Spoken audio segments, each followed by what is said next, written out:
Right now, there are criminals impersonating property owners and putting houses up for sale that they don't own. They create fake IDs, pretend to be the seller, and disappear with the money before the real owner even realizes their property was listed for sale. And if you own a vacant house, you're their favorite target. So today, I'm going to show you exactly how this scam works, why the normal safeguards don't always catch it, and the 4 tripwires that I'd put around every vacant property to make this scam much harder to pull off. Let's get to work. So how does somebody actually get away with this? The answer is these are not amateurs.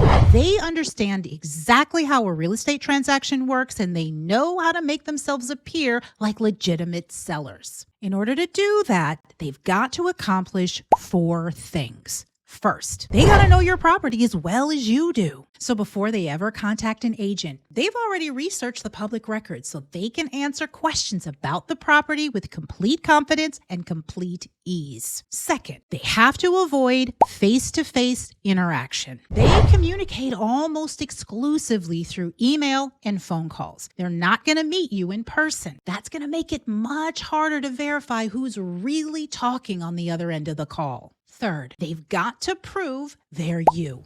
When they're asked for identification, they present high-level, high-tech, convincing fake documents to support their story. And finally, they've got to keep the transaction moving. They'll often push for a quick closing before anybody has a chance to ask too many questions. From there, the transaction looks completely legitimate. They contact a real estate agent, they sign a listing agreement, they negotiate offers, and they work their way through the transaction just like any other legitimate seller would. Now, most of the time, these tactics raise enough red flags to stop the transaction, but sometimes they don't, and the criminals get away with it. That's why it is so important that you create a few safeguards of your own. Let's look at 4 simple tripwires that you can use to help catch this fraud before it goes too far. Tripwire number 1, sign up for your county's property fraud alert program. Many counties offer a service that will send you an email or a text message every time a deed or other legal document is recorded against your property.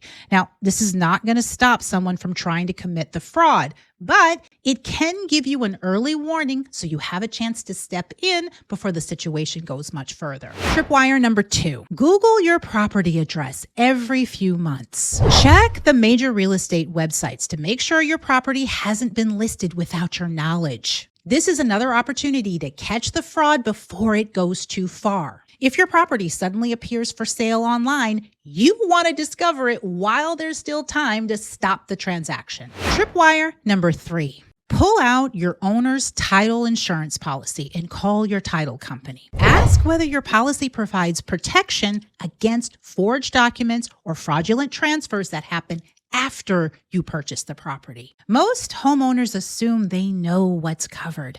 I'd rather you know for certain before you ever need it. Tripwire number 4. Keep an eye on your property. If your property is vacant, make sure someone is checking it out regularly. That could be a trusted neighbor, family member, a property manager, or even your realtor.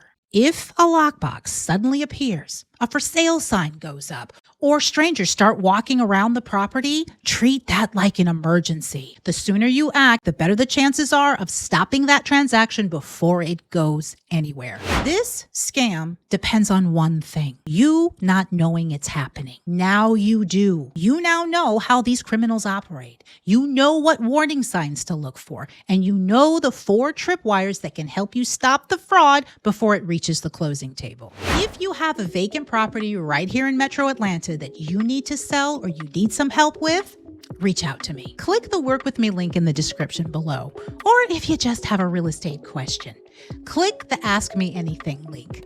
I read and answer each one of those questions. All right, I'm done, and I'll see you in the next video.